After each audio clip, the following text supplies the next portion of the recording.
ரொம்ப கருக்கு. நமக்காக அவர் திருநெல்வேலியிலேருந்து வந்திருக்கிறாரு திரு ரவி அவர்கள். உட்காருங்க உட்காருங்க. விஜயமங்கலத்தில் பேட்டி கொடுத்ததுக்கப்புறம் தான் அந்த குழந்தை இறந்ததை பற்றி விசாரணை ஆகும். அது வரைக்கும் விசாரிக்க கூட இல்லை சார். நல்லா இருக்கு. வேணாம் கொஸ்டின் அவர் பேச விடாது. அது வரைக்கும் யாருமே விசாரிக்கல சார். அதை நான் உங்களுக்கு கம்ப்ளைண்ட் இந்த பேட்டி கொடுத்தேன்ல சார். பேட்டி கொடுத்ததுக்கப்புறம் விஜய் சார் வந்து மாவட்ட நிர்வாகிக்கு சொல்லி திருநெல்வேலி மாவட்ட நிர்வாகி அவங்க போய் பார்த்து அதுக்கப்புறம் தான் இந்த விசாரணைக்கு எடுத்திருக்காங்க சார். அப்போ நான் என்ன சொன்னேன், பெண்களுக்கு சுத்தமாக பாதுகாப்பு இல்லை. அந்த டைமில் கோயம்புத்தூரில் ஒரு இன்சிடென்ட் நடந்தது இல்லை சார், உங்களுக்கு தெரியும்.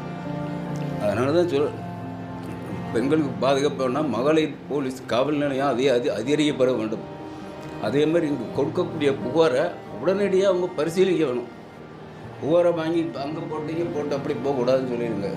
அதுக்கு வந்து விஜய் சார் ஆட்சிக்கு வந்தால் கண்டிப்பாக செய்வார், அந்த நம்பிக்கை இருக்குது. நாங்கள் கண்டிப்பாக ஜெயிக்க வைக்கிறோம். கண்டிப்பாக எங்கள் ஊரில் இருக்க போட்டு மொத்தம் விஜய் சாருக்கு போக வைக்கிறோம். நமக்கு கேரண்டி சார். கண்டிப்பாக.